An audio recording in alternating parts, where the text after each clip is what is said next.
zikitumika kudhibiti ama kwa madai kwamba wamekuwa na dhibiti hali hizi. Mimi naomba Senate, Mheshimiwa Spika, naomba waamrishe viongozi wenzangu wawe na nidhamu katika jumba. Yule anayeomba Mheshimiwa Spika ni kiongozi wa walalahoi. Mheshimiwa Spika, nashukuru kwa nafasi hii na naomba tu kwamba katika msimu huu wa mvua nyingi kutoka kwa seneta wa Mombasa. Sihitaji mwelekeo wake Mheshimiwa Spika. Hoja yako ni gani ya nidhamu? Seneta Bifoli Wakoli. Lakini naona kwamba anazungumzia mambo ya moto na zimamoto, wakati taarifa iliyoletwa bungeni ya Seneta Roba ni kuhusiana na mafuriko. Seneta Wakoli.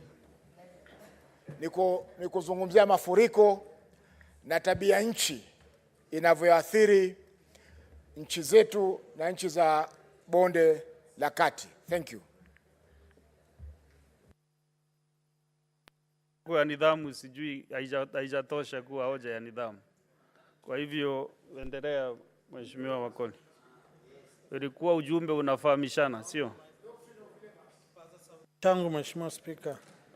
Mheshimiwa Spika, jinsi nilivyokuwa naashiria, seneta mkubwa wangu yaonekana amekuwa nasinzia nilipokuwa nadondoa hoja zangu. Mheshimiwa Spika, ndio koko naalika maua. Mheshimiwa Spika, mafuriko nchini humu Mheshimiwa Spika yameathiri familia nyingi. Jana jioni katika eneo bunge la Mlima Elgon, eneo wadi ya Chesikaki, kumekuwa na poromoko wa ardhi ambao uliwafunika jamii watu 4 na mmoja kupata majeruhi makubwa sana. Sasa mambo ya mafuriko tunaelewa, na ni lazima serikali za kaunti ziweze kuwajibika kwa fedha ambazo tunapeleka mashinani na ziweze kuonekana zinafanya kazi. Isiwe kwamba ni fedha ambazo zinajukumika kuwafurahisha na kuwafanya viongozi kuishi maisha ya starehe. Sasa mimi naomba jumba la Senate kutoka sasa tuweze. Seneta Wambua.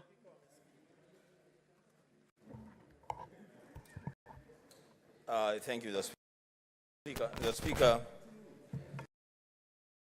I want to also join my colleagues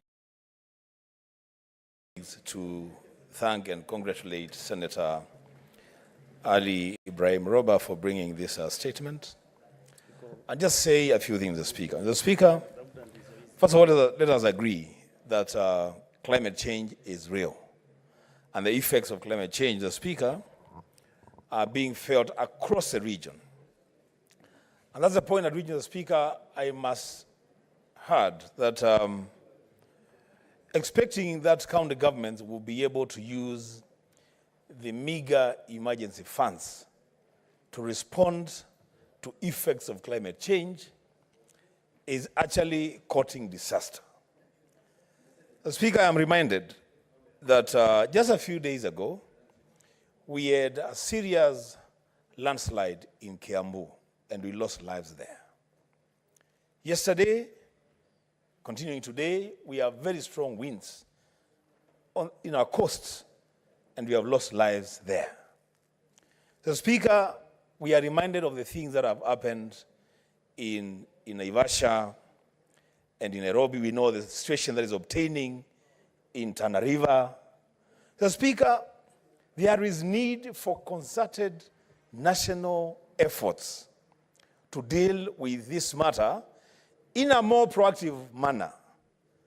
Because, the Speaker, it has become the norm that we expect every time it rains, there will be disaster in Tana River, there will be disaster in Kano, there will be disaster in Naivasha. But why can't we adopt a proactive approach in dealing with disasters caused by floods and heavy rains?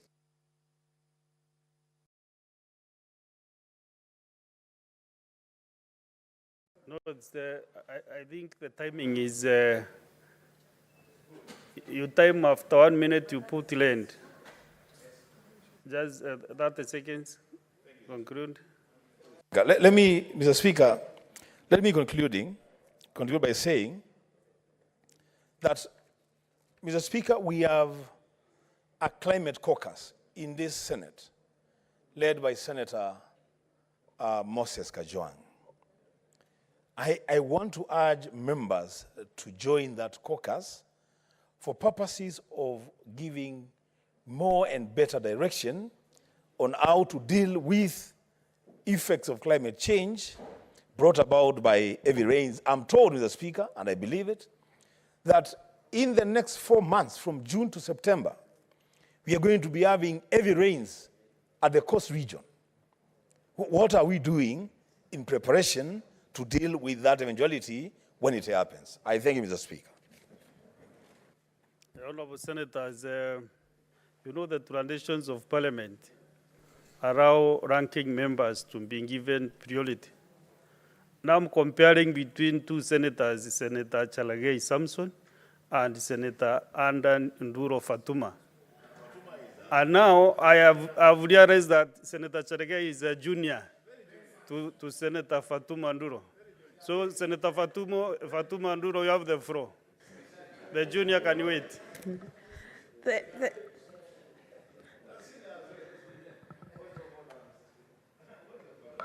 What is out of order? Thank you, Mr. Speaker. I'm really happy about this decision, and I hope it will continue in future.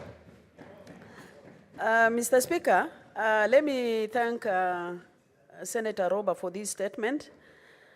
I am really disappointed with the government in these particular issues of climate change. Mr. Speaker, it has become a song, year in, year out, as far as the floods are concerned, as far as droughts are concerned. It's a song every day we sing. Mr. Speaker, I must thank the government on whatever intervention they are doing. But that is nothing compared to the challenges Kenyans are going through, Mr. Speaker. Running around with 1 bag or 2 bags of maharagwe and mchele, I mean, it's not helping our people.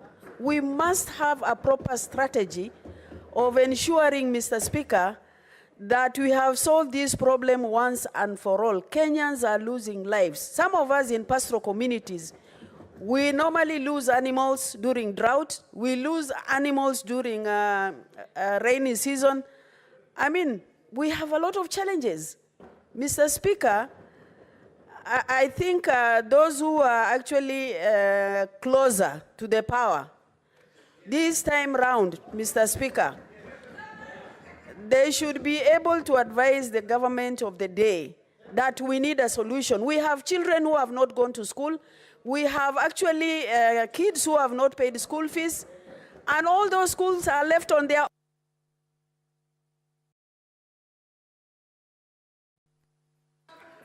Senator, order, senators, order, senators. Order, Senator Chalagei Samson. Mr. Speaker, thank you very much. I think, Mr. Speaker, I want to agree that the issue of climate change continues to be a very challenging times, even in the developed countries, Mr. Speaker. While we agree there are challenges, we should be careful in how we make our comments in this House so that we don't mislead the public. The issue of managing disasters is a concurrent function.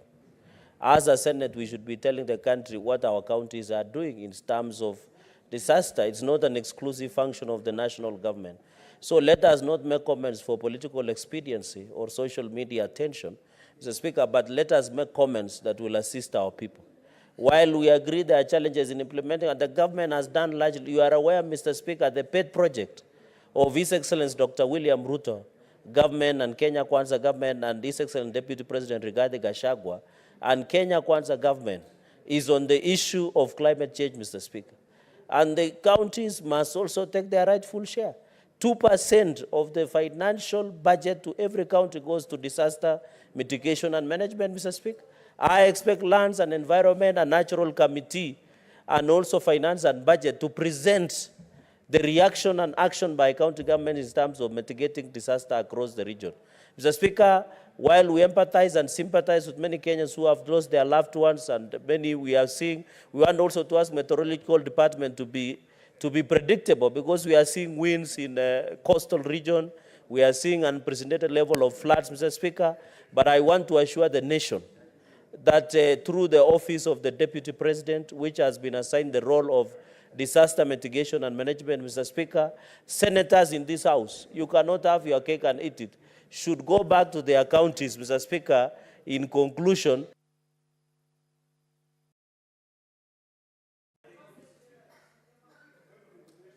Senators, we should conclude this matter, but I'm interested to give the senator for Tana River, because he is very much affected by the floods, maybe to make his comment, and then we can go to the other statements.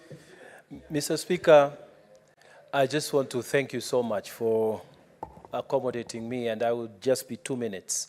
Mr. Speaker, yesterday we spent the better part with a very hard-working minister called Cabinet Secretary Malonza.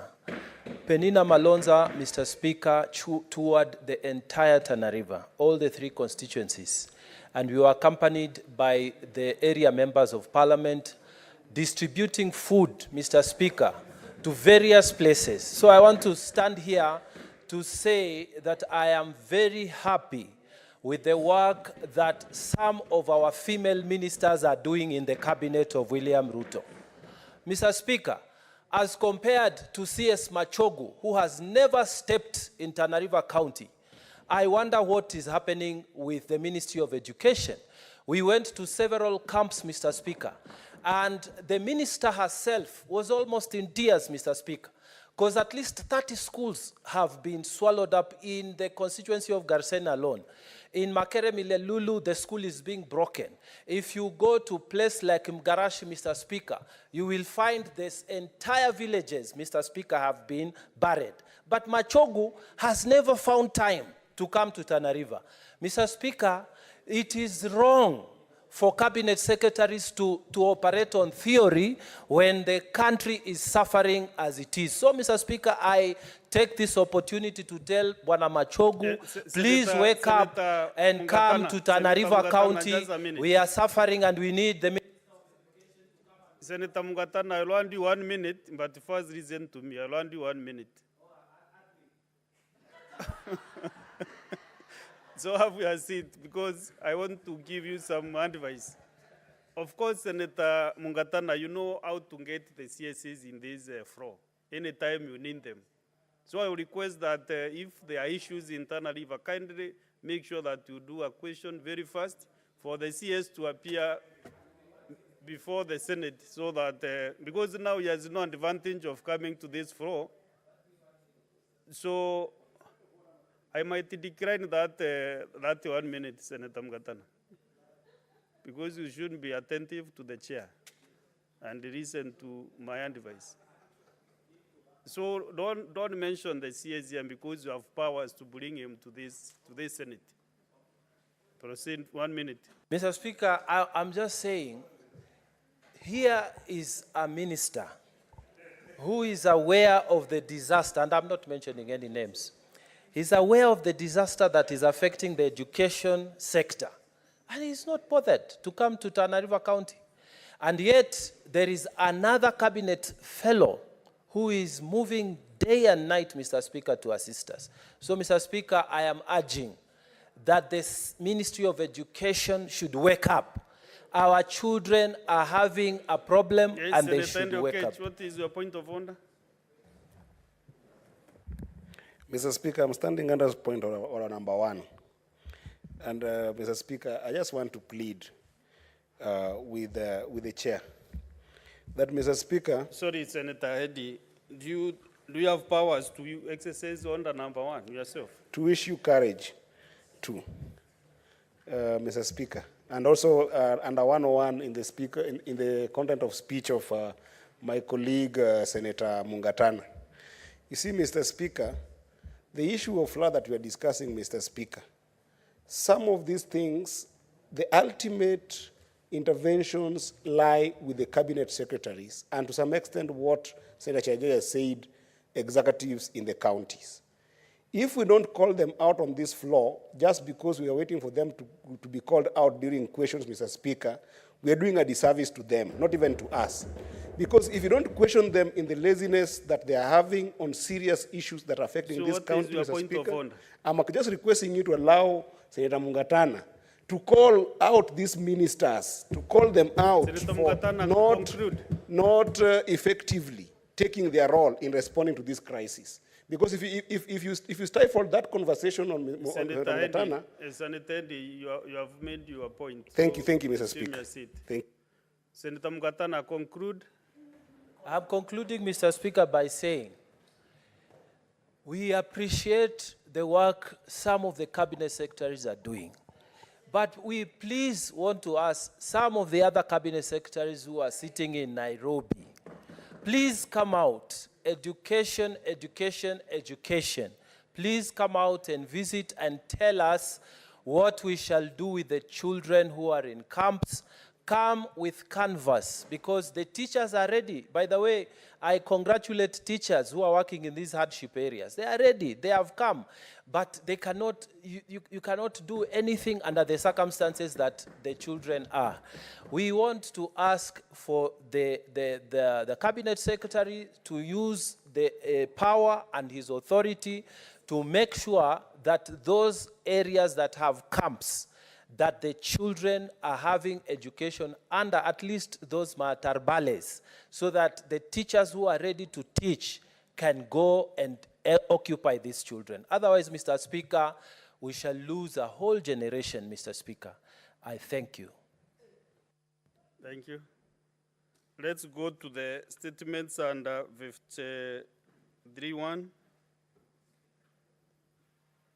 The Senator for Elgeyo Marakwet has requested deferment of his statement. So we go to Senator for Machakos. Thank you, Mr. Speaker. Request for statement on acquisition of land set for public utilities in Syokimau Estate in Machakos County. Mr. Speaker, sir, I rise pursuant to Standing Order 53.1 to seek a statement from the Standing Committee of Lands, Environment and Natural Resources regarding the illegal acquisition of, by private individuals of the land set for public utilities in Syokimau Estate in Machakos County.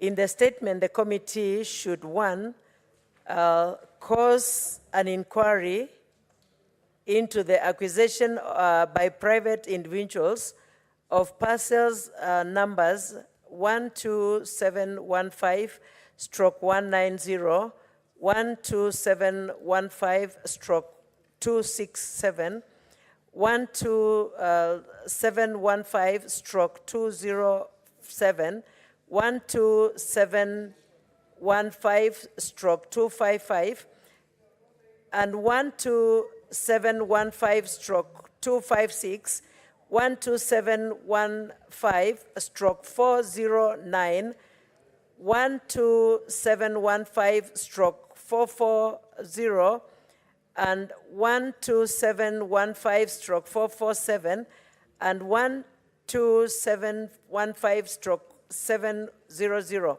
located in Syokimau Farm Limited, Syokimau Mavoko Sub-County, Machakos County, providing details of the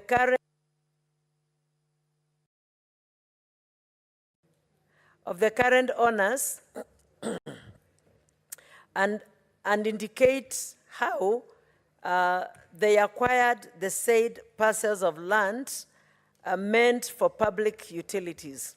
2, state reasons of the delay by the National Land Commission to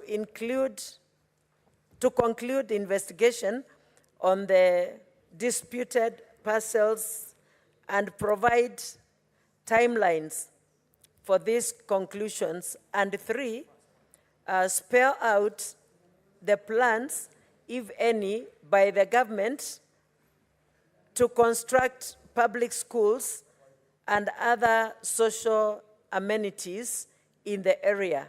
Senator Agnes Kavindu Mudhama, MP, Machakos County. Thank you. Senator Samson Chelagay. Thank you, Mr. Speaker. Request for statement on the status of the fight against alcohol and drug substance abuse in Kenya. So, Speaker, sir, I rise pursuant to Standing Order 53-1 to seek a statement from the Standing Committee on National Security, Defense and Foreign Relations on the fight against alcohol and drug substance abuse. In the statement, the committee should, one, Mr. Speaker, detail the current state of fight against alcohol and drug abuse in the country, detailing the number of companies and alcoholic products that have been banned from the market. Number 2, Mr. Speaker, outline the measures the National Authority for Campaign Against Alcohol and Drug Abuse, NACADA, has put in place to curb substance abuse and avoid future recurrence of the vice. Number 3, state the number of perpetrators that have been apprehended and prosecuted, providing the number of court cases either completed or ongoing. Number 4, Mr. Speaker, shed light on the measures taken by the State Department for Internal Security and National Administration to support addicts through rehabilitation centers, indicating the number of addicts that have been assisted and those have been recovered from drug abuse since the beginning of the fight.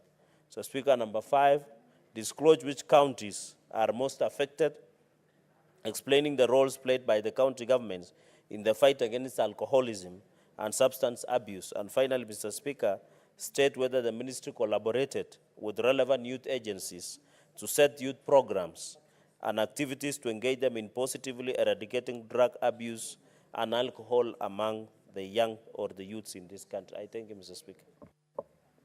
Next is Senator George Bugwa.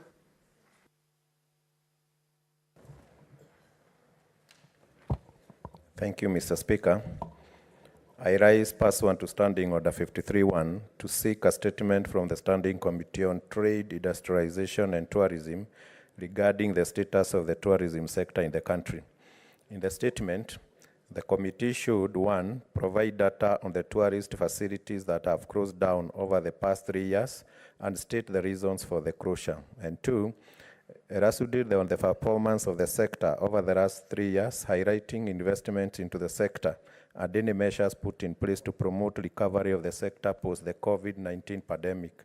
And 3, outline any strategies put in place to promote investments in and diversification of tourist products, as well as to support medium, small, and micro enterprises operating in the sector. And 4, stating any measures put in place to enhance sustainability of the tourism in light of the emerging and existential threats to tourism, such as climate change, terrorism, and human-wildlife conflicts, among others. Thank you, Speaker. Senator Andrew Mtata. Yes. Let's touch me one. Honorable Speaker, thank you for the opportunity. Mr. Speaker, sir, I rise pursuant to Standing Order 53-1, 53-1, to seek a statement from the Standing Committee on Trade, Industrialization, and Tourism regarding the mismanagement of the cooperative funds in the Kenya Union of Savings and Credit Cooperatives, KUSCO. In the statement, the committee should, 1, state the circumstances that led to the loss of cooperative savings over a period of 10 years as depicted by the recent audit undertaken by the Ministry of Cooperatives and Micro, Small, and Medium Enterprises Development. 2, disclose the regulatory and oversight measures the ministry undertook in respect of KUSCO to address and prevent mismanagement of funds over the 10-year period. 3, report on the status of compliance by Cusco over the past 10 years in keeping proper books of accounts, undertaking annual audits, and submitting annual returns to the Ministry of Cooperatives and MSMEs Development. 4, provide the loan portfolio of Cusco, including a breakdown of the loans advanced to the board of directors and senior staff that were dismissed following the findings in the special audit commissioned by the ministry in October 2023. 5, indicate the status of the undischarged fixed deposits to members that fell due but had not been duly remitted as of the date of the audit report. And lastly, 6, detail actions taken by the ministry to recover the funds alleged to have been misappropriated by the board of directors and senior staff, and measures to ensure that such misappropriation does not occur in the cooperative sector. Thank you, Mr. Speaker, sir. That's my statement. Senator David Wakoli.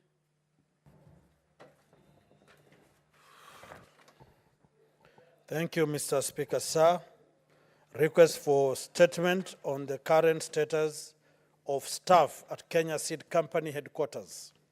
Mr. Speaker, sir, I rise pursuant to Standing Order 53-1 to seek a statement from the Standing Committee on Labor and Social Welfare regarding staff at the management level at Kenya Seed Company. In the statement, the committee should, 1, provide a detailed report of personnel at management level, including the current heads of departments at the Kenya Seed Company, their academic and professional qualifications, employment dates, the employment terms and disaggregated into contracts, permanent and pensionable, as well as casual staff, further highlighting the ethnic composition within each category.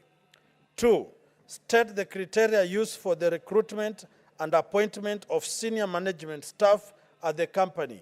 And 3, present documented evidence regarding the extent to which the current workforce of Kenya Seed Company adheres to the legal requirements regarding regional and ethnic diversity.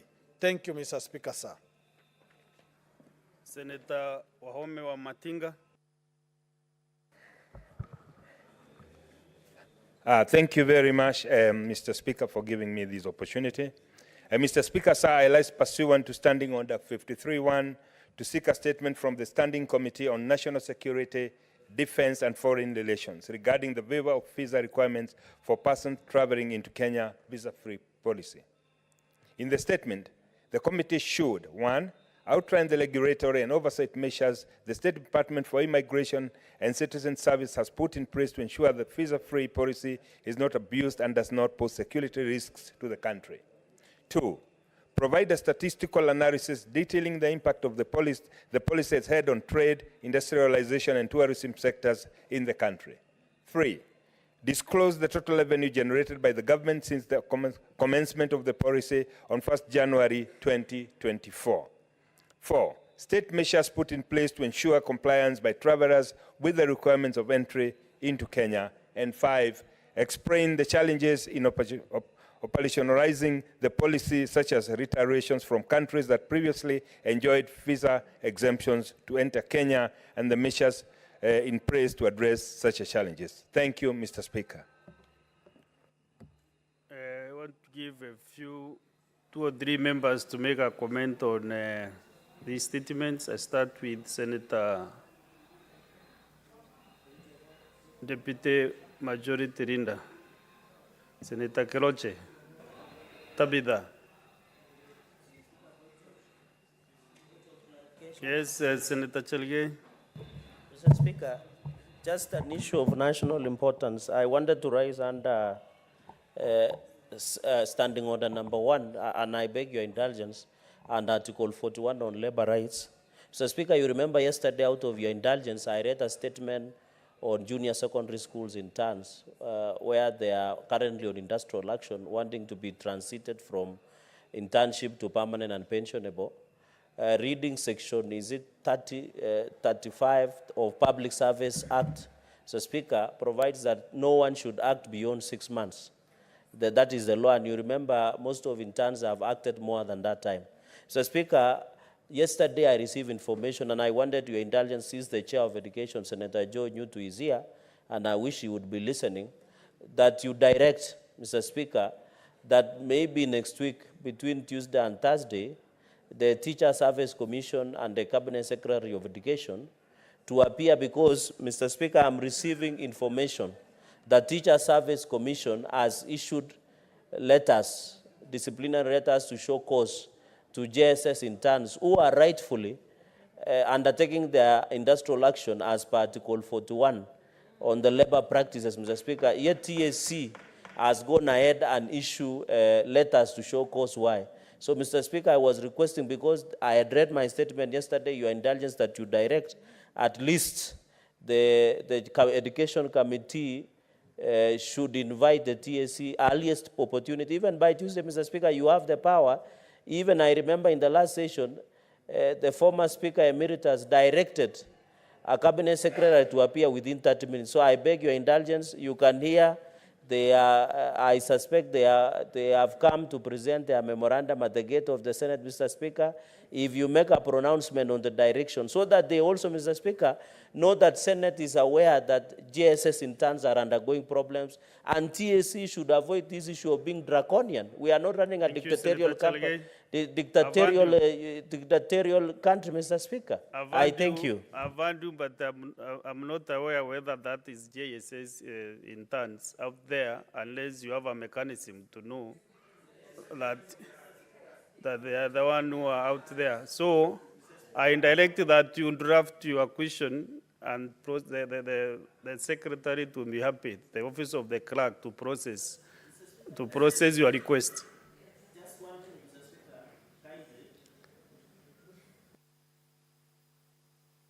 But you are.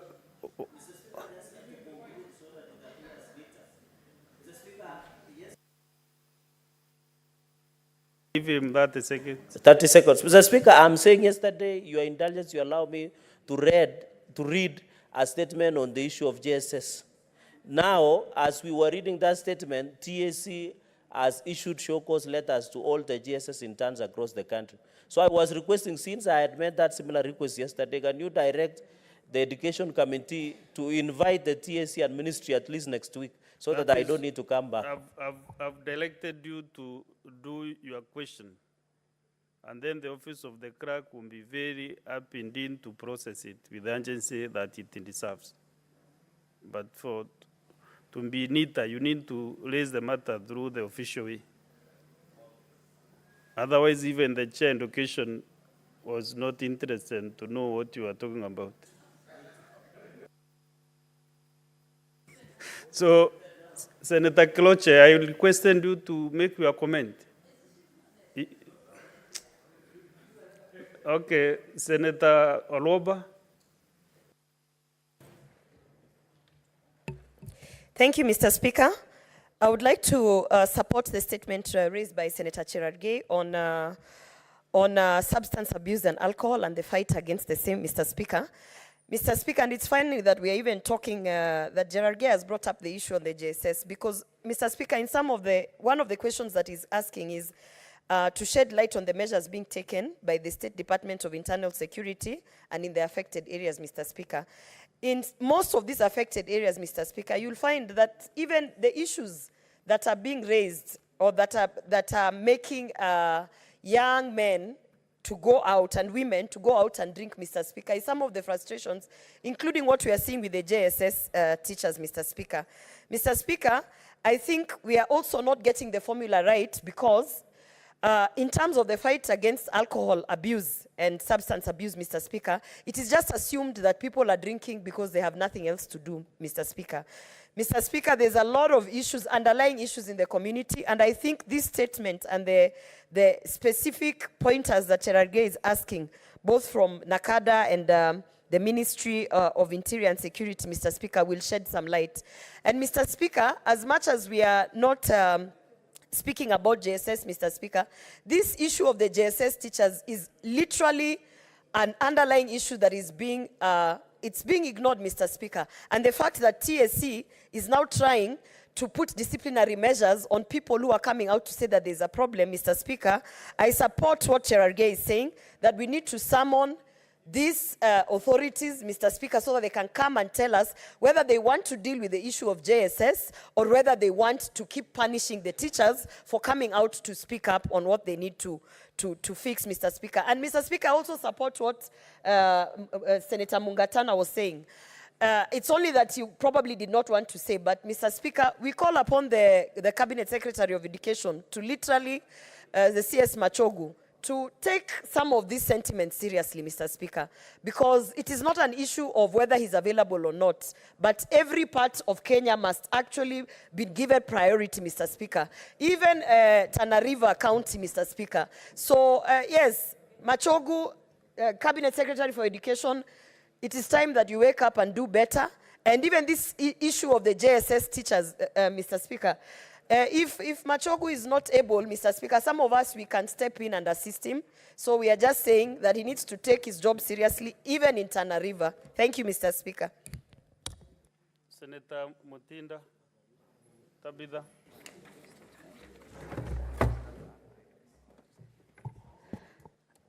Thank you, Speaker. I want to comment on the statement by Senator George Mbugua on the status of the tourism sector, Mr. Speaker.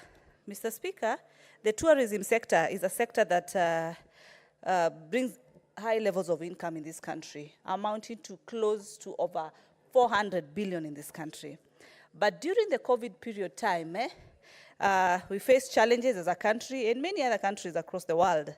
But now, where we are, and narrowing back to our country as Kenya, you realize we have hotels. Case example, Hilton Hotel, Intercontinental Hotel, the KICC building. We have also Mombasa Beach Hotel that have closed down, leading to unemployment and many other challenges that come with the same, Mr. Speaker. At the same time, issues of lost investments in these particular hotels, because as we speak today, I don't know what is happening with the Intercontinental Hotel. It was closed down. We would want to know, yes, who's the current owner, the way forward, because these are great investments in our country that have high incomes, Mr. Speaker. So I do support this statement, and we hope it will be expedited, because these are areas that people have lost jobs, and this is a very high income area. Further to that, there's also the statement by Senator Wahome, Wamatinga, in terms of the visa-free issue. Yes, it's very key. It's very important for us to note the data and how much revenue it has used. Thank you, Mr. Speaker. Okay, thank you. Let's get the statement under 57-1, Deputy Majority Leader.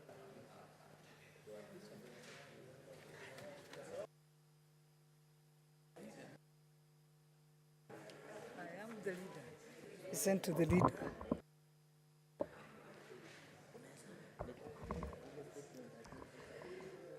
Statement by the Senate Majority Leader on the business of the Senate for the week commencing Tuesday, 28 May, 2024, pursuant to Standing Order 57-1. Mr. Speaker, sir, pursuant to Standing Order 57-1, I hereby present the business of the Senate for the week commencing Tuesday, 28 May, 2024. Mr. Speaker, sir, the status of legislative business before the Senate is as follows. 42 bills are pending conclusion in the Senate, of which 38 are at the second reading stage, while 4 are the committee of the whole stage. 15 motions are pending conclusion.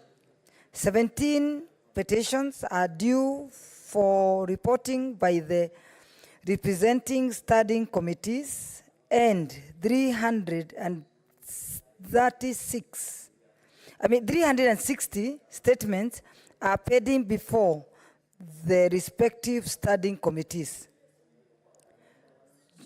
During the afternoon sitting of the Senate held on Wednesday, 15th May 2024, the chairperson of the Standing Committee on National Security, Defense and Foreign Relations tabled 3 reports on petitions. I take this opportunity to laud the committee for the progress made in considering petitions referred to it and reporting thereon. I urge other standing committees to follow suit and expedite considerations of the petitions before them and table reports accordingly. Mr. Speaker, sir, in accordance with the calendar for the 3rd session, the Senate is scheduled to proceed on recess from 30th May 2024 and resume regular sittings on 25th June 2024. As senators look forward to the upcoming recess, it is important to recognize that the pending business before the Senate is still high, which also include mediation on crucial bills. This being said, I wish to implore senators to prioritize plenary sittings in the chamber in order to ensure progress is made on the business scheduled in the order paper. Mr. Speaker, sir, the Senate Business Committee will meet on Tuesday, 28 May 2024 to consider the business for the week. The tentative business for Tuesday will include business not concluded from today's order paper, as well as the business indicated in the notice paper, which include bills at the second reading stage and motions. The tentative business for Wednesday, 29th May 2024, morning sitting will include the schedule of questions as approved by the Senate Business Committee, as well as motions. The summary of the questions is as follows. Question number 021 to the Cabinet Secretary for National Treasury and Economic Planning by Senator Edwin Sifuna. Question number 037 to the Cabinet Secretary for Foreign and Diaspora Affairs by Senator Boni Halwale. Question number 040 to the Cabinet Secretary for Foreign and Diaspora Affairs by Senator Tom Ojienda. Questions number 057 to the Cabinet Secretary for Environment, Climate Change and Forestry by Senator Tom Ojienda. Question number 060 to the Cabinet Secretary for National Treasury and Economic Planning by Senator Catherine Muma. And question number 072 to the Cabinet Secretary for Environment, Climate Change and Forestry by Senator James Murango. Mr. Speaker, sir, the business for Wednesday, 29th May 2024 afternoon sitting will include business not concluded in the order paper for Tuesday, 28th May 2024, and the following. Bills at the second reading stage. The Public Finance Management Amendment Bill, Senator Bills number 40 of 2023. The Wildlife Conservation and Management Amendment Bill, Senate Bills number 46 of 2023. The Wildlife Conservation and Management Amendment Bill, Senate Bill number 49 of 2023. The Local Content Bill, Senate Bill number 50 of 2023. The Cooperative Societies Amendment Bill, Senate Bills number 53 of 2023. And the Early Childhood Education Amendment Bill, Senate Bills number 54 of 2023. The projected business for Tuesday 30th May 2024 will be business not concluded in the order paper for Tuesday 28th May, Wednesday 29th May, and any other business scheduled by the Senate Business Committee. I thank you and hereby lay the statement on the table of the Senate. Thank you, Mr. Speaker, sir. Thank you, Deputy Majority Leader. Let's go to the next order. Order number 8, the Law of Succession Amendment Bill, Senate Bills number 20 of 2023, first reading. A bill for an act of parliament to amend the Law of Succession Act and for connected purposes. So, Honorable Senators, I want to reorganize the order paper. These orders appearing as number 9 to 17 are defunct. We go to order number 18. Order number 18, the Cancer Prevention and Control Amendment number 2 Bill, National Assembly Bills number 45 of 2022, second reading. Senator Samson Chelagay.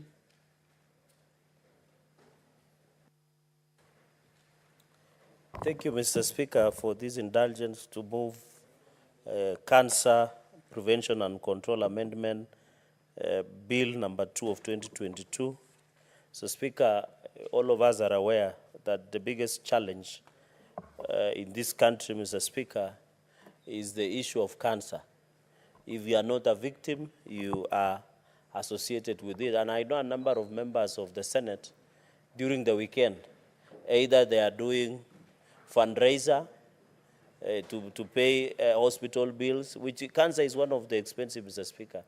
Either they are in WhatsApp groups, Arambe. Majority of the Arambes we do, Mr. Speaker, is on cancer cases. Mr. Speaker, and it is across the country, Mr. Speaker, and this disease continues to ravage and kill our people.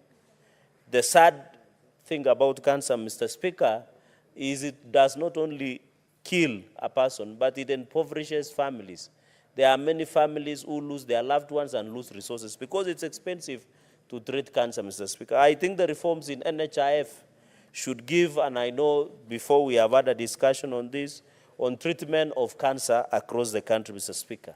Mr. Speaker, cancer is the third leading cause of death in Kenya, Mr. Speaker.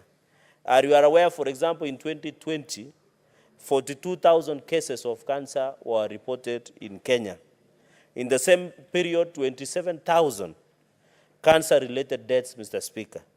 So, Speaker, as far as the statistics of Ministry of Health, there are counties that lead with cancer deaths-related complications, that is Nairobi, Kiambu, and Nakuru, Mr. Speaker.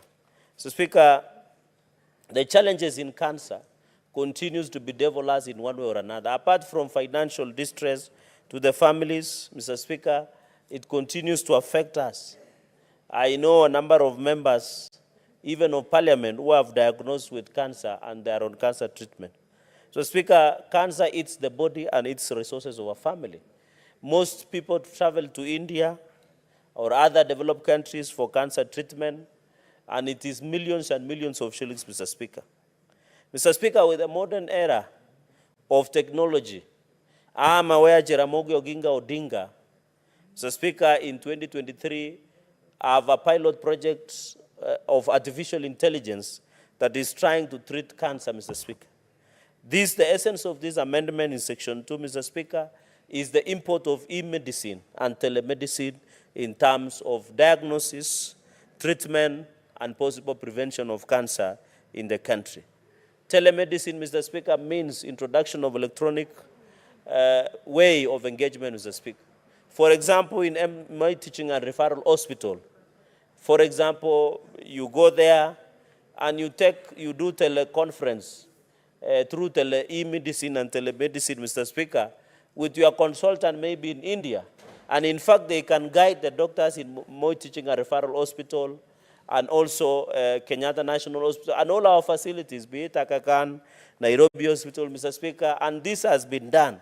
What we are trying to do is to entrench in the law. We are trying to amend the Cancer Prevention Act Mr. Speaker, that is the act that is number CAP 246B as revised in 2012, Mr. Speaker. And therefore, the issue of telemedicine, we need to incorporate as a country so that you also prevent people traveling to India or any other parts of the world. And I know medical tourism has become one of the biggest revenue for the people of India among other nations, Mr. Speaker. For example, Eldoret's pride has become one of the cities, hospital cities, because you find a number of them. So, Speaker, I'm aware there is a new CEO by the name Dr. Kirwa at Moi Teaching and Referral Hospital, Mr. Speaker. And therefore, we are aware that these referral hospitals must be updated. Even counties, this is a challenge to counties to do telemedicine, Mr. Speaker. Even at KNH, I know there are crises at KNH, Mr. Speaker, because the allegations that EACC investigating the CEO of KNH, but we want to challenge our referral facilities to borrow on telemedicine in terms of dealing with Mr. Speaker. And Mr. Speaker, the projection, Mr. Speaker, the cancer cases from 2012 to 2020 annually has increased from 37,000 to 47,887, Mr. Speaker. And this artificial intelligence will continue. Mr. Speaker, I will tell you, people when they're doing ACL or any other procedure, Mr. Speaker, they are using the current mode of engagement in terms of ensuring that you are able to see. Mr. Speaker, there are many prominent people that have died out of cancer, Mr. Speaker. And one of them I have mentioned before, and you know, and you know cancer does not select the family, does not select the age, it does not select who you are, it kills you. And you know, Mr. Speaker, normally the reggae icon, Bob Marley, died out of cancer at the age of 36. There are many people who have died, Mr. Speaker, because of cancer, Mr. Speaker. So this issue of e-health means the combined use of electronic communication and information technology in the health sector. Telemedicine, Mr. Speaker, means the provision of healthcare services and sharing of medical knowledge over distance using telecommunication and includes consultative, diagnostic, and treatment services. So what we are trying to do, Mr. Speaker, is just to amend Section 2 to ensure when you go, Mr. Speaker, before a doctor, your consultant, you can go when you are somewhere in Garissa, County Referral Hospital, and you can engage your doctor in KNH or MTRH, Mr. Speaker, or even outside the country. So, Speaker, promote the use of e-health and telemedicine for prevention and management of persons with cancer, and promote treatment of persons with cancer as component of primary health care. Mr. Speaker, on this, it's very simple. In my opening remarks, cancer continues to be the greatest third killer in the country. And therefore, we must, I'm not saying only cancer, we must put in place, Mr. Speaker, in place necessary mechanisms to put in place, Mr. Speaker. Mr. Speaker, the e-health strategy is anchored on the achievement of Vision 2030, whose overall goal is health to have an equitable and affordable health care of the highest achievable standards. Mr. Speaker, the reading of our Constitution, Mr. Speaker, is very clear on the access. And in fact, this should have started with my submission, Mr. Speaker. When you read, Mr. Speaker, on Article 43 on economic and social rights, 1A, it talks to the highest attainable standards of health, which includes the right to health care services, including reproductive health care, Mr. Speaker. So what we are saying is implementing the Article 43 on economic and social rights, access to attainable highest, in fact the Constitution is very specific, highest attainable standards of health. So what we are just doing is to make sure the health care is accessible, it's practicable, Mr. Speaker. You don't need to buy a air ticket to fly to India or America or anywhere. You contact that hospital that you want to engage and your consultant here in Nairobi or even in Kapsabet or any other counties, Mr. Speaker. Mr. Speaker, I'm saying this with an emphasis that we have invested so much in ICT infrastructure. In the country, we are laying the cable across the country. Mr. Speaker, Kenya is one of the biggest access to internet, apart from South Africa in Africa, Mr. Speaker. Access to internet. And therefore, we must use internet. I know, Mr. Speaker, the president has been pushing for ICT apps in more than 290 constituencies, Mr. Speaker. Even a place called Taptengele in Tindred sub-county, where young people are going there in that tertiary college and work online, Mr. Speaker. If we can work online to earn money, Mr. Speaker, from Taptengele, in Kaiboi, across the nation, Mr. Speaker, it means there is a possibility of using telemedicine and e-health as part of the, Mr. Speaker. So if we have to attain, as per Article 43(1)(a), the highest standard of health, Mr. Speaker, is new. And it comes as a backdrop. Mr. Speaker, the other day, and I want to thank, I wish Senator Boni Khalwale was here.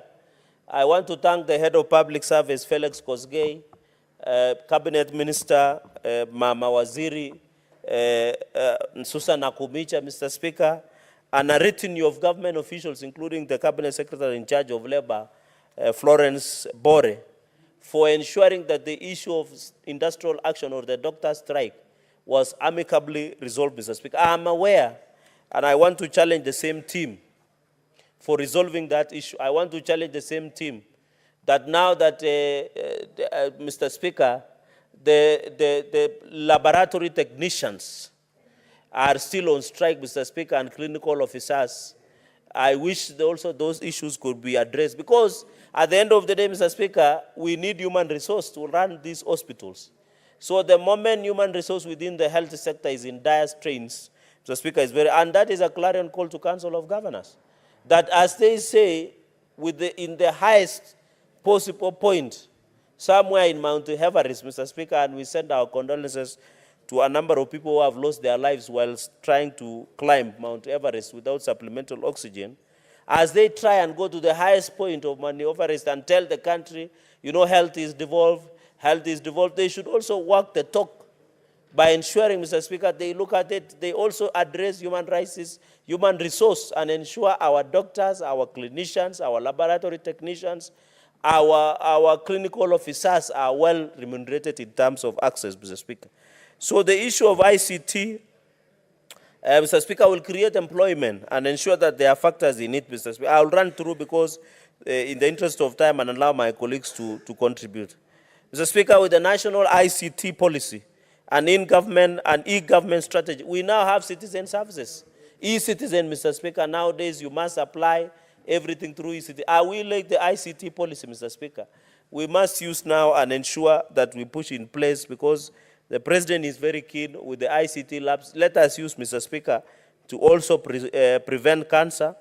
Mr. Speaker, through e-health, the health sector in Kenya envisions efficient, accessible, equitable, secure, and consumer-friendly healthcare services enabled by ICT. Mr. Speaker, can you imagine if you have your doctor in India, but you are being told, go to Kenyatta National Hospital or MTRH or Garissa or a Coast. Just go to Garissa County Referral Hospital, sit with your doctor, and they bring huge screens. And then your doctor is in India. One, you have saved the cost for that patient of flight tickets, air flight tickets, the accommodation they would have undertaken, the fatigue, because he's somebody who is sick, Mr. Speaker. So this one is very important, and I want to ask my colleagues to rally around it so that we also fight cancer. Mr. Speaker, the biggest challenge with the fight against cancer is late diagnosis. Late diagnosis. You have had a case. I had a friend the other day was telling me they realized cancer is at stage 4, and there is little that you can do. The patient undergoes the pain. The resources that belong to the family is few, Mr. Speaker. So at the end of the day, this e-medicine and telemedicine will assist in cutting cost of healthcare services in this country. And I hope counties will borrow. After we amend the Cancer Prevention Act, counties must put e-health and telemedicine within the infrastructure so that somebody in Abaswen can go somewhere and go to that dispensary, Mr. Speaker, and look at it. Somebody in Kapkangani, Mr. Speaker, somewhere in Mgwen, somebody maybe in Kaptumo, sub-county hospital can go there, or Kapsabet, or even MTRH, or somewhere across the country, even in Kilome, Mr. Speaker, can be able to access. Mr. Speaker, the global trends, and I have told you, even the World Health Organization has defined the issue of World Health has defined the combined use of electronic communication and information technology in the health sector. So it borrows from just e-health. So, Mr. Speaker, I know members, just for benefit of members and the debate ahead, is that e-health has already been adopted by World Health Organization. Even in the fight against COVID, Mr. Speaker, e-health was being used on telemedicine because at that time there was totally lockdown. There was less movement. So we need now to amend the law to reflect, cited Mr. Speaker, in future, if we encountered a challenge of like COVID, where there is lockdown, Mr. Speaker, patients will not die or suffer. And you remember, even at that point, there was no admissions in hospital. You are being told, take your patients home, Mr. Speaker. And another challenge, Mr. Speaker, you know most of the patients that are in cancer or suffering from cancer, most of them and have a challenge of being taken home where you are having palliative care. Mr. Speaker, you know, somebody who is terminally ill, one of the diseases that can force you, Mr. Speaker, is terminally ill, Mr. Speaker, and palliative care becomes the only option that you have. So you can imagine if you are treating your patient at home, somewhere in my village called Kapkeben, Mr. Speaker, in Mosoriat, and you are sitting there, and you, Mr. Speaker, you are able to do teleconferencing with your doctor in terms of going, Mr. Speaker. Even in Vision 2030, I know we have moved to Vision 2050 on SDGs, Sustainable Development Goals, Mr. Speaker. It becomes, Mr. Speaker, one, it will revitalize the health structure. Mr. Speaker, let me say this, you know, and we were with you when the issue of Garissa happened on health. You know, most governors think health is the hardware. It is the software, the service you get when you go and see the doctor, when you get the service. You know, most governors, even my governor, we have a newborn facility unit within Kapsabet County Referral Hospital. It has taken almost 600 million, Mr. Speaker. But the governors are busy building infrastructure as opposed as providing the service delivery. So if we have to revitalize the health structure, it is very important. It will allow service delivery. And I'm told, Mr. Speaker, nowadays, you know we are using telemedicine, by the way. Because when you are sick and you have your doctor, you can write something on WhatsApp and then they respond. It is part of the e-health that we have, Mr. Speaker. Mr. Speaker, and that is my 50th point. Also, a study published in the National Library of Medicine shows that AI can also help in diagnosis in such a way it's precision. Mr. Speaker, where AI, Mr. Speaker, I hope you have been, all of us in Kenya, sometimes, and I know there are cases in KMPDU, where wrong diagnosis has been prescribed and even lives have been lost. Where you go to an hospital, you receive the wrong prescription, you get the wrong drugs, Mr. Speaker, wrong diagnosis, and you end up dying. And I know, Mr. Speaker, if we introduce the artificial intelligence and telemedicine and e-health, Mr. Speaker, we will be precise, like the eye of a military marksman, Mr. Speaker. That is the precision when the artificial intelligence will come in place, Mr. Speaker. Say that we don't do guesswork, Mr. Speaker. You go and say, you know, where I come from, they say, you know, the elderly people don't describe. They say, I feel the thing of the heart. The heart, they can't describe. They call it in my language, kitabingon. So at the end of the day, it becomes a challenge when they go to see the doctor. So the doctor asks, what is this thing of the heart?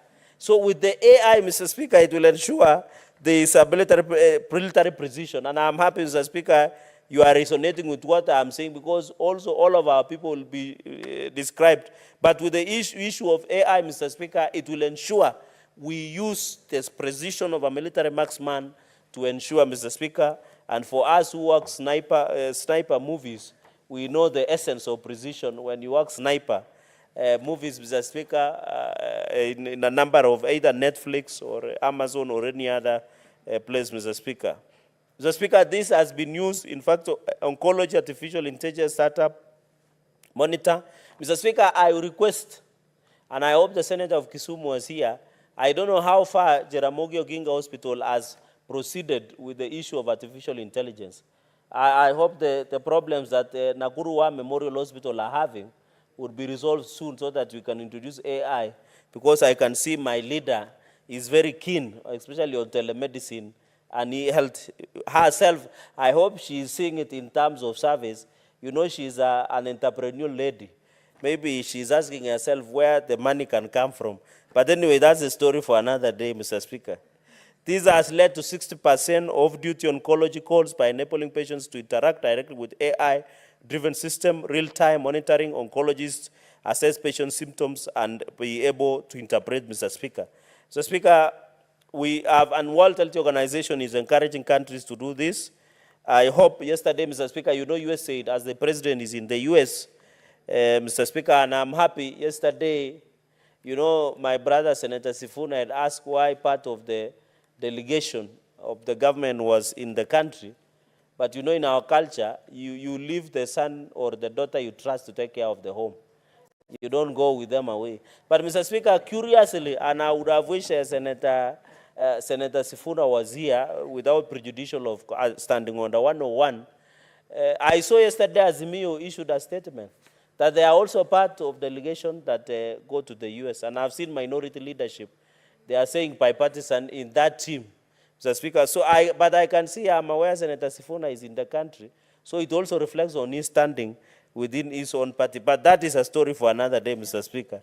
Mr. Speaker, on e-health patients, it will ensure timelines, communication, and I'm happy, Mr. Speaker, in your gallery, there are a number of students. We are going, I know a number of them would want to pursue medicine, Mr. Speaker. It will also be part of the learning. And I hope, Mr. Speaker, after the passage of this, even in the training of medicine among doctors, the issue of telemedicine and e-health will feature prominently going into the future of medicine in this country.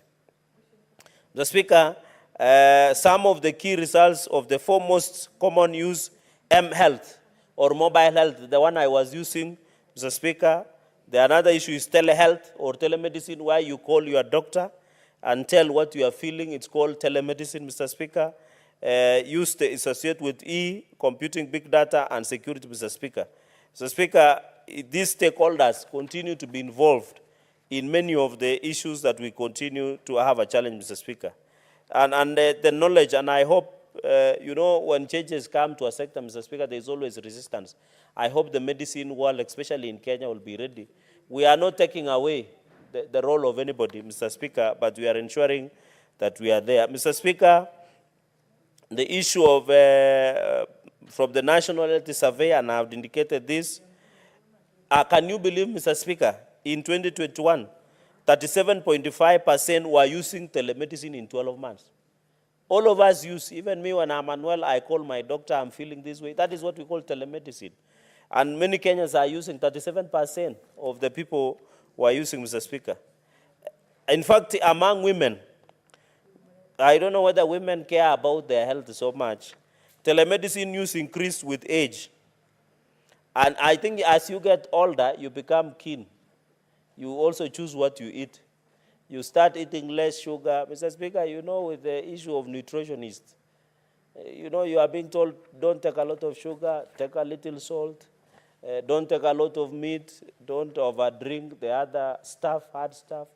We have even been told, don't overdrink tea, Mr. Speaker. And you know, Jesus took wine. People are being told, no, 1 glass or 2. But I think everything is in moderation. But I'm told here, women, compared with men, 42% use telemedicine and 31.7% compared to men. So I don't know whether, you know, I always see some funny things on social media where men are normally accused of being careless about their lives and health, Mr. Speaker. And therefore, women are doing a good job in ensuring that they keep themselves healthy, Mr. Speaker. I would have expected the Deputy Majority Leader to applaud that. While TESEMIS refers specifically to remote clinical services, telehealth can refer to non-clinical services. Mr. Speaker, for discipline, and I think primary health care is a term of technology, Mr. Speaker. Up and short, because I don't want to go through my notes that I had prepared, Mr. Speaker, up and short is that the cancer prevention, the issue of ensuring that we prevent cancer in this country, and I think, Mr. Speaker, it will also diagnosis. We have said, and Mr. Speaker, are you aware? I don't know whether colleagues here have noticed this. Sometimes you go and see a doctor, and I have this case. You go and see a doctor, they go and do diagnosis, but they get the wrong thing. After some time, you are not told that it has metastasized into a cancerous. So with the introduction of telemedicine and artificial in services, Mr. Speaker, it will be very easy to properly detect, Mr. Speaker. And in Kenya, Mr. Speaker, there is also, and I'm happy Kenyans are industrious, and I hope students who are at the gallery, Mr. Speaker, we have Mercy S. Chipchirchir Faculty of Information Technology, Strathmore University, which is trying to come up with innovative in terms of treating cancer, Mr. Speaker. And sometimes Mr. Speaker, in the last session, we were able to visit as liaison then to Kuala Lumpur. Is that in Indonesia? Yeah, Indonesia. We were in Kuala Lumpur, Mr. Speaker. Malaysia, we visited with the liaison. Those days when I was very powerful chair of JLAC, among other colleagues, chair of Energy, the former senator of Nyeri, former senator of Baringo, Mr. Speaker, and a number of chairs, including our speaker and then Speaker Kenneth Lusaka, the famous is it called Kwafela? I'm forgetting the name that is nicknamed in the village. And we went there, Mr. Speaker, and after some time, we went and visited the doctor, and they told us, Mr. Speaker, if your family's DNA is predisposed to cancer, you should at least take regular checkups within a year. And we met the former DCI, the current ambassador there. I think the call of duty is coming to an end, Degwa Muoro. And he took us, and we were able to check, and they check as per the body. But they are using AI. In fact, when I did I almost say ultrasound. I think ultrasound is done for women who are pregnant. Or can it be done to men also? Then there is, I don't know, the one that they use, Mr. Speaker, to check your internal organs. And you are able to see. You can decide to have your rest of the lower part to be paralyzed or the upper part, or you can go into anesthesia, or you watch how your body organs look like, and you can see from the screen when you are in the hospital, Mr. Speaker. I think that is the future, Mr. Speaker. Even myself, when I had operation of ACL, after we were elected with your father in the first session, Senator Haji Senior, you know, Mr. Speaker, I had your colleague speaker referring me to junior in this house. If I served to your dad, I'm a very senior person in the ranking member of this house, Mr. Speaker. And at that time, Mr. Speaker, they should note that, Mr. Speaker. And I'm now currently serving with you, and God has been faithful. So, Mr. Speaker, looking at that aspect, we were able to discuss and be able, Mr. Speaker, health, Mr. Speaker, in all general, health continues to be the biggest spending to many families, Mr. Speaker. Health budget, apart from food, 60% of any household income in this country is spent on food. The next spending of our family is health, Mr. Speaker. We must do something at health. Even as the president is reforming the issue of NHIF, the counties must take the lead, Mr. Speaker.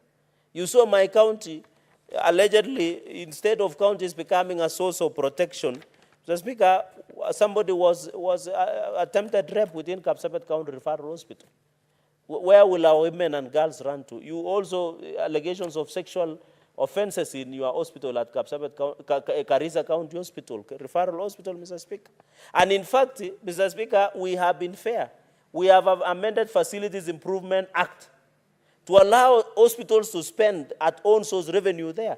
So we expect a better health services at Mashinani, in Kobujoy, in Kapsengere, in Mosoriot, in Kabiyet, in Chepterwai, Mr. Speaker.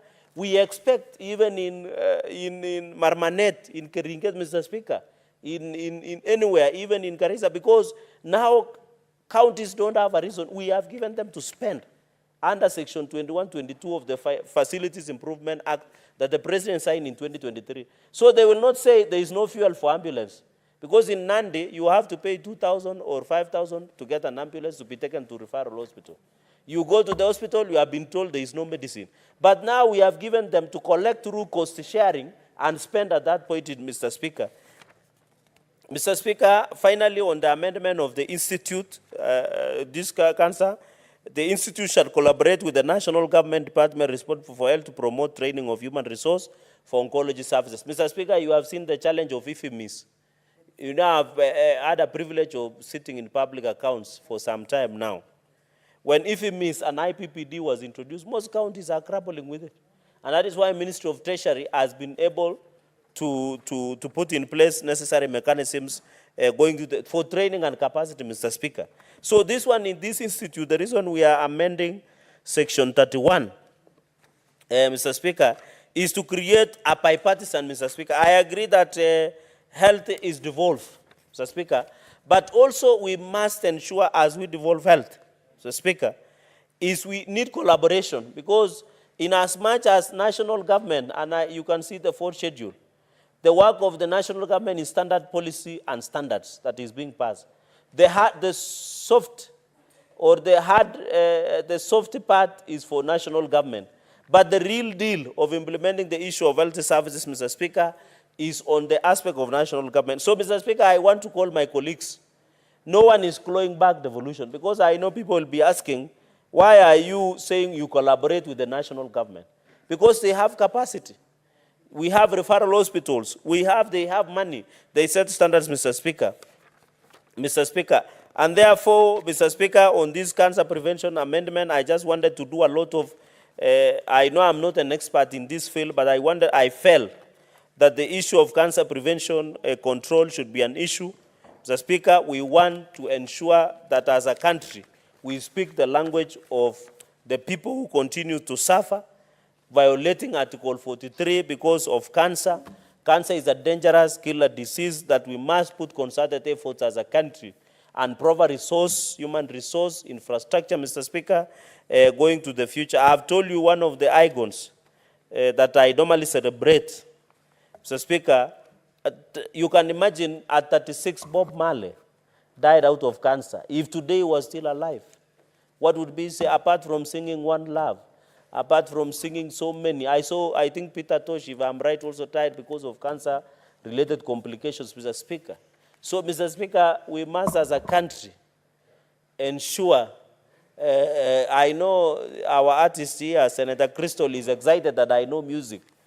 I know she might be one of the guru in music, and she wants, Mr. Speaker, Mr. Speaker, by the way, are you aware I attended her launch?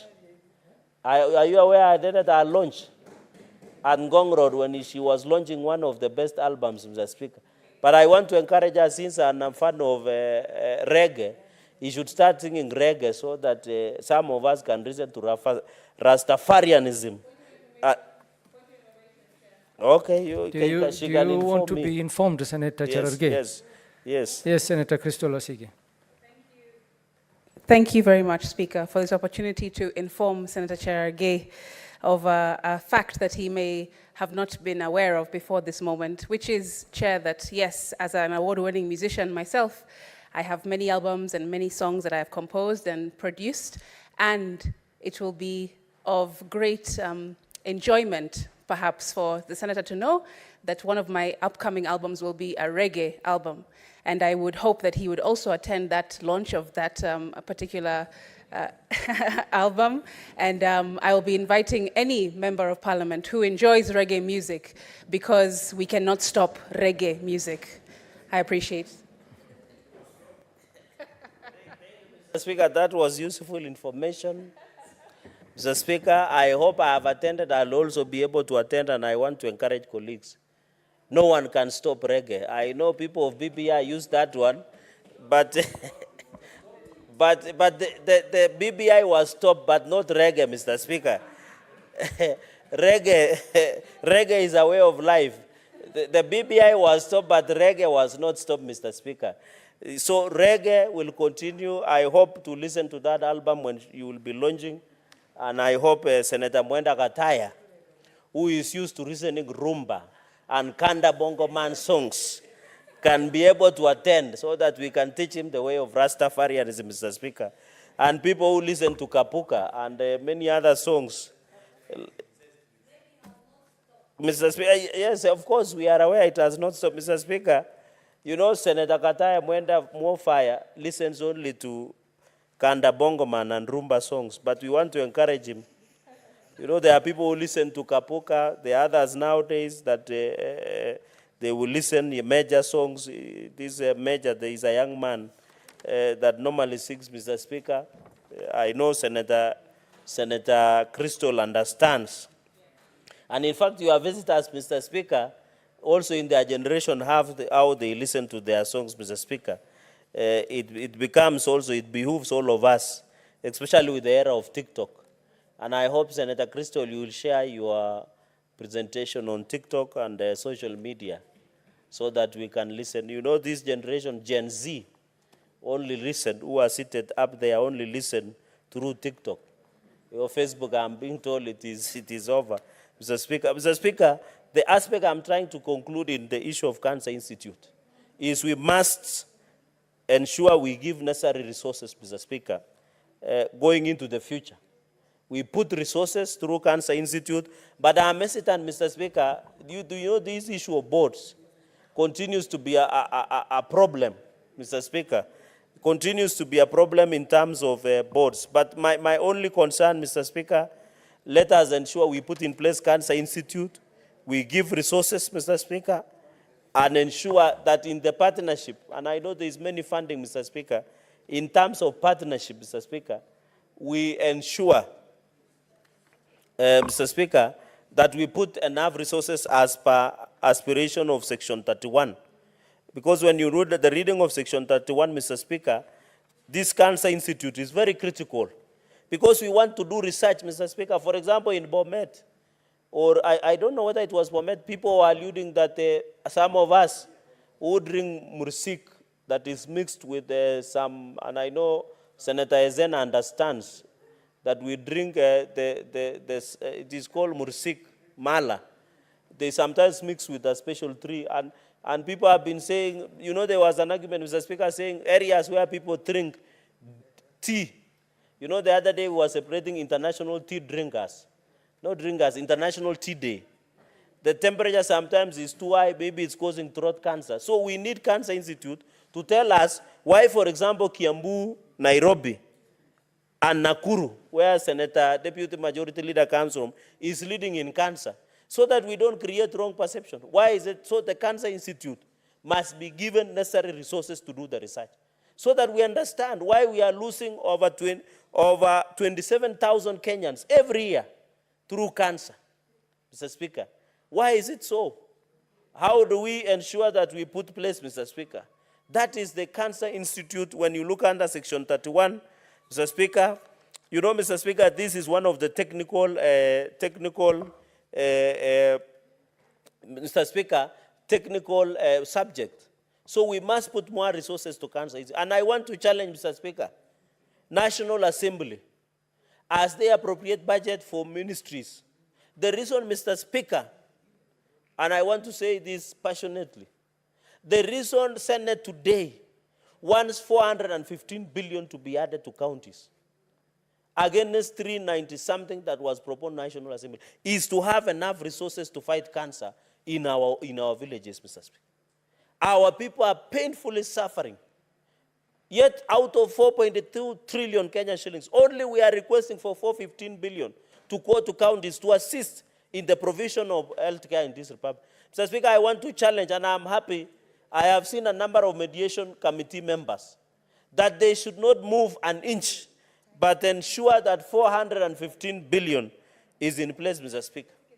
That is what I wanted to move and ensure that we agree, Mr. Speaker, that as a Senate, the reason we are pushing more resources is to ensure that we put in place the necessary health, Mr. Speaker.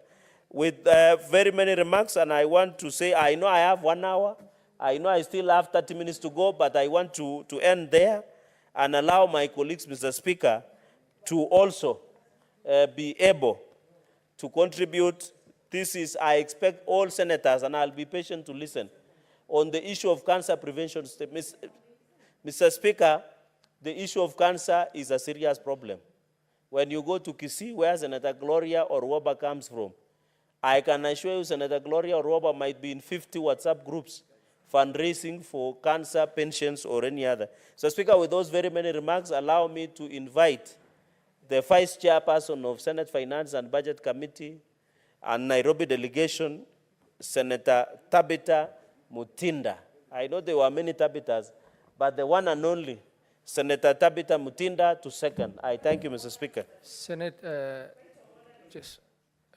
what's your point of order, Gloria? Mr. Speaker,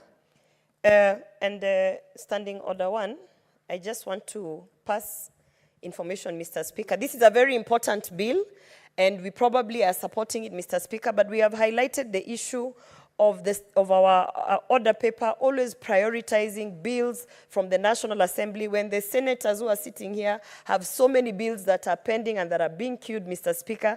I have raised this issue with the Senate Business Committee, and Mr. Speaker, it is very demoralizing that we come here as senators and we are just running business from National Assembly, Mr. Speaker. So even as we debate this, and hence the reason why you can see the lethargy in the House, it is not that we don't support the content of the issue of the bill. It is just that the senators in the House have got so much pending business. I know that our senator here, our MATIANG'I, he has had a motion that has been pending for over 3 weeks that has not even been put in the order paper, Mr. Speaker. So I just want to urge the Senate Business Committee to consider that this is the upper house, the Senate itself and the senators have got business that we would like prioritized, Mr. Speaker, on the order paper. Myself, this is Menstrual Hygiene Month. We are celebrating May 28th, Menstrual Hygiene Day, next week on Tuesday. My bill has been sitting in the National Assembly for 1 year, pending concurrence, Mr. Speaker. Yet in this house,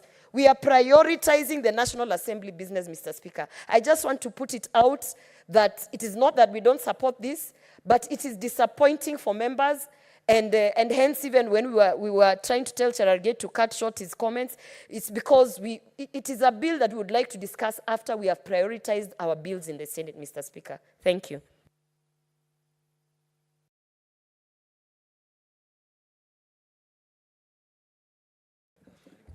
Thank you, Senator Gloria. I think we have members from SBC here, Senator Tabitha being majority leader, and Senator Tabitha Mutinda being also in the SPC. So we will leave that matter to SPC, and they will provide information to the Speaker, who should give a ruling on your point of order, Senator Gloria. Thank you. Before this motion is second, I have a message from the Chair.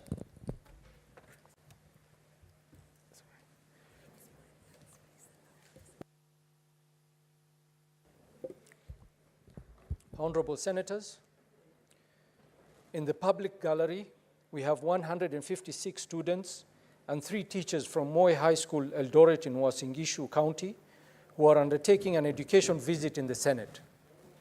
Honorable Senators, in our usual tradition of receiving and welcoming visitors to Parliament, I extend a warm welcome to them, and on behalf of the Senate and on my own behalf, wish them a fruitful visit. I thank you. Senators, I will give an opportunity to 2 senators to welcome the students. I will give Senator Crystal Asige to welcome the senators, because among the 156 students, there are several students who are people with disability, and I think our very own VIP should be the person to give them a word of welcome. And I will also allow Senator Professor Margaret Kamar to also say 1 or 2 things to welcome the students. Senator Crystal Asige. Thank you very much, Speaker, for the opportunity to welcome the delegation from Moi High School here this afternoon. I, of course, understand what it is like to be a young student with dreams and ambitions moving forward. And of course, trips like these to Houses of Parliament, like here in Nairobi, are very important for you to be able to see a glimpse of what may be in your future if you decide to become a leader in this country and represent your counties and your country at large. I also want, Chair, to give a special thanks and a special welcome to the students with disabilities who decided to also join the delegation and be a part of this very important experience in the Senate.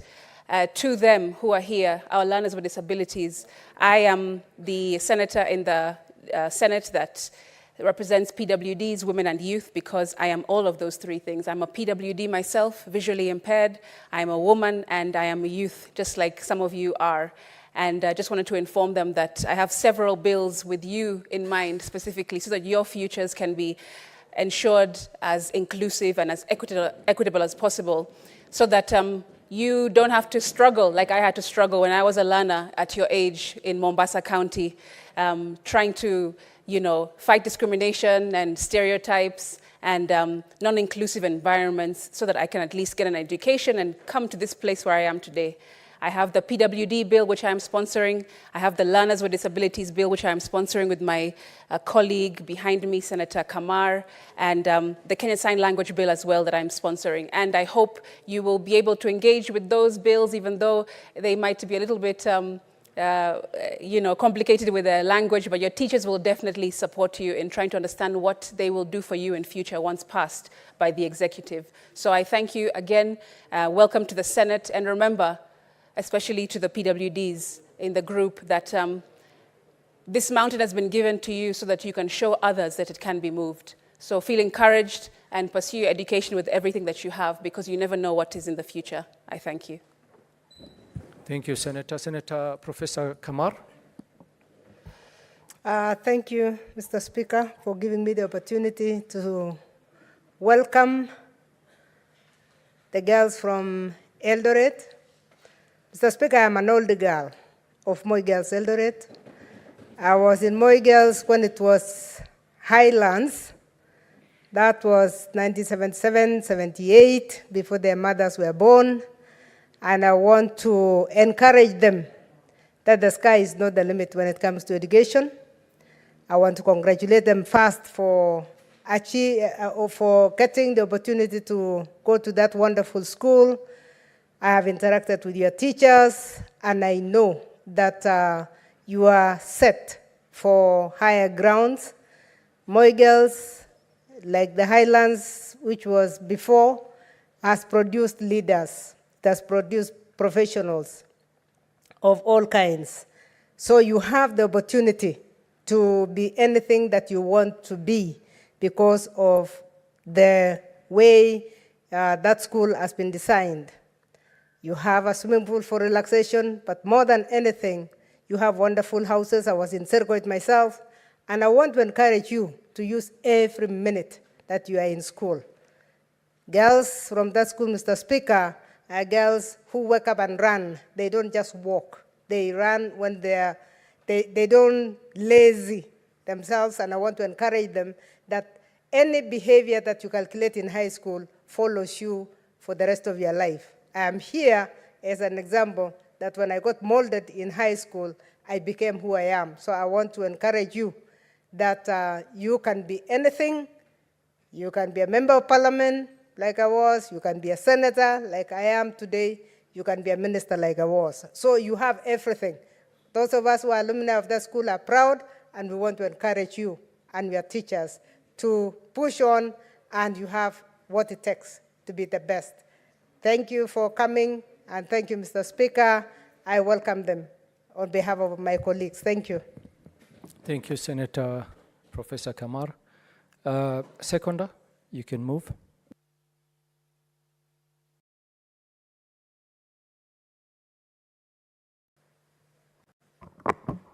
Thank you, Mr. Speaker. And let me start by putting myself on record that I do rise to second this particular bill, the Cancer Prevention and Control Amendment Bill that is being co-sponsored by Senator MATIANG'I, yes, from the National Assembly. And before I proceed further, Mr. Speaker, let me acknowledge and state that the sentiments that have been mentioned in terms of prioritization of Senate bills, I agree with it. It's very important. But it's also good to note, a case like yesterday, you as a speaker, you were seated on your seat there, and with the help of those, so the clerks here, you had to amend the order paper because almost 3 bills, if I remember correctly, had to be skipped because the owners were not present. And I think actually today, I've seen also you've stated before this House that you have to amend rearrange, the order paper. So I would also want to urge colleagues, in the event that prioritization of our bills on the order paper, also let us make an effort to be able to ensure we remove them from the order paper by ensuring that we are on the floor and try to discuss them. I support the element that Senate bills should be prioritized, Mr. Speaker. Mr. Speaker, embarking on the amendment that talks about the e-health as far as the cancer prevention is concerned, Mr. Speaker, there are two keywords that come aboard, that is prevention and control. Like a medical student, Mr. Speaker, I did my first practice, medical industry was pharmacy. I have dispensed, and I'm still in a position to continue to dispense and prescribe and read a prescription, Mr. Speaker. I pride in having interacted with patients and having had the opportunity to be able to offer my medical services at that particular level. And when we talk about prevention and control, it's very, very key, because at the dispensing level of a prescription, it is at a point now that you're doing a treatment. But if a prevention had been done probably earlier, then maybe a patient does not need to get to the level of that particular treatment at that particular time. Focusing on the issue of the e-health, it brings about the digital aspect. Mr. Speaker, as a digital ambassador of ICDL in this country, I advocate for digital services, digital transformations, an ideology that also the Kenya Kwanza government supports, and it's in one of our priority manifestos. Through the CS Owalo in the Ministry of ICT, we've also been able to see quite a number of improvements of the digital services, from about 300 government services to about over 15,000 government services on the e-platform, Mr. Speaker, which is a great stride and a great improvement. And so when it comes to the issue of the medical industry, it is also a very key aspect that all hospitals should be able to adapt, both public and also private. It's a very important technology at this particular time and era, because you look at where we are. It is through our gadgets that we use, be it a laptop, be it the mobile phone, that really has enhanced quick responses, quick communication, and the speedy responses as far as use of these gadgets is concerned. And so when it comes to this particular amendment of e-health, then it plays a very key role when we acknowledge that the digital services or the digital gadgets that we have and use play a very key role. We can also not only use them to make payments the way we see and make money transactions. We have M-Pesa, which has really changed lives, both at personal level and at business level. M-Pesa has come and transformed the money industry. It's a paperless money industry, Mr. Speaker, which has helped families, business people to be able to save a lot of time. Security when it comes to money matters, because you can be able to, put your money in a digital form and you are able to transact. So it is in this transformation, with the case example of M-Pesa, then we should be able to open up and allow for this change. And Mr. Speaker, as a student of business, you know that change comes with a lot of difficulty, not only in organizations, but also to individuals who before they believe that this can be done like this. We've been in a setup of, in a bigger percentage, believing that the traditional way of doing things is sort of the best way, and having a feel that this is the only way to get the best results, because there's that mentality that you have to physically go and see a doctor so that you can feel that you've really gotten the medical treatment that you deserve. But times have changed. The same way you don't really need to go to a bank and check your bank balance, but you can use your phone with the many digital platforms that we have on banking and be able to check your balance. You can be able to make bank transfers the same way you can be able to liaise and communicate to a doctor or a medical practitioner to be able to indicate your illness, and you can be able to get guidance actually on time. And this brings about the title of the bill, which talks about prevention, because then if you don't use the speedy mode of technology, it might delay and bring about much more issues later, Mr. Speaker. And that is because you look at cancer.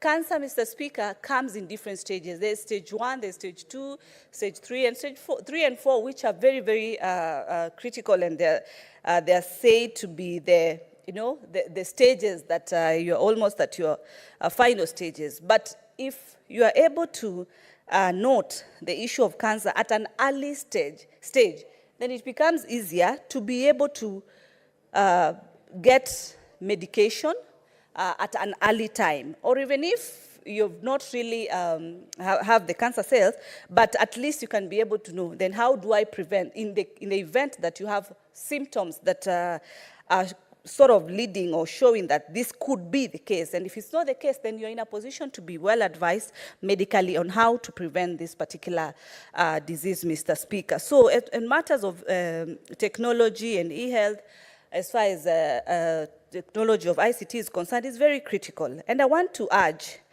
that the education, the universities, because mostly for you to be a fully pledged medical practitioner, more so a doctor, you have to be a graduate from the recognized university in this country or any other that is recognized worldwide as far as matters medical are concerned, so that you can be able to be certified and be able to practice as a medical doctor. It's at this point, with the discussion of the e-health, it's very important that doctors at this particular time not only concentrate with the theory part of it and the practical part of it, but also start doing the studies of ICT. And one of the easiest and one of the things, of course, I champion is certification of ICDL. ICDL is an internationally recognized certificate that as you pursue your doctorate degree, you can be able to acquire. And this actually should be mandatory during the studies of medical studies, all sectors, be it you're doing even a lab technician, you're doing pharmacy, nursing, all that range, nutritionist, all that range within the medical industry, then having certification of to be certified as an ICT knowledgeable person, both the knowledge and the practicability of it is very important, Mr. Speaker, because we cannot achieve e-health if then we do not have doctors or medical practitioners who do not even understand the basics of an ICT gadget, the basics of how to use the technology, the basics, Mr. Speaker, on how to use the different apps that are available, be it for logging in to be able to communicate with your doctor as far as a consultation is concerned, be it being able to access your prescription, being able to access a pharmaceutical or a chemist to be able to be dispensed and get the same drugs, Mr. Speaker. Let me state that also within the pharmaceutical sector, there comes also telesales. Mr. Speaker, telesales has been there. As I said, I've practiced pharmacy, and business and transactions have been done through what we call telesales. So telesales has been there, but what has not been there and really emphasized has been the e-health factor, telemedicine factor, which plays a very key role, Mr. Speaker. Mr. Speaker, allow me to touch on the issue of disbursement of funds by Treasury. I'm talking from the perspective of why, as a Committee of Finance, we came about and settled on the 415 billion, Mr. Speaker. As I said before, these are not just figures we just wake up as finance team and just put in place. They've been brought about by different factors. Factors that range from the issue of the inflation costs, the commercial interest rates, Mr. Speaker, as well as the cost of the CHPs, the cost of the health, like you've seen. We've seen how doctors having, been on strike from the different departments that they belong to, and you know very well health is devolved. So the justification of the Senate for the 415 is to ensure that the bigger chunk, because we are coming from 385, and the topper for the 415, one of the key areas that this committee, our committee was able to consider was because of these costs that are more medical. Look at the role that the CHPs are doing. They are able to go door to door. The government, through the Ministry of Health, has also equipped the CHPs in the different counties so that they are able to assist people at the lower level so as to sort them and help them at an early time. Because I've always said, and I've always championed a healthy nation, a wealthy nation, Mr. Speaker. And looking at my studies back and remembering the undergrad that most of us have done, and looking at the pastel factors that range from the political stability, the economic stability, the social,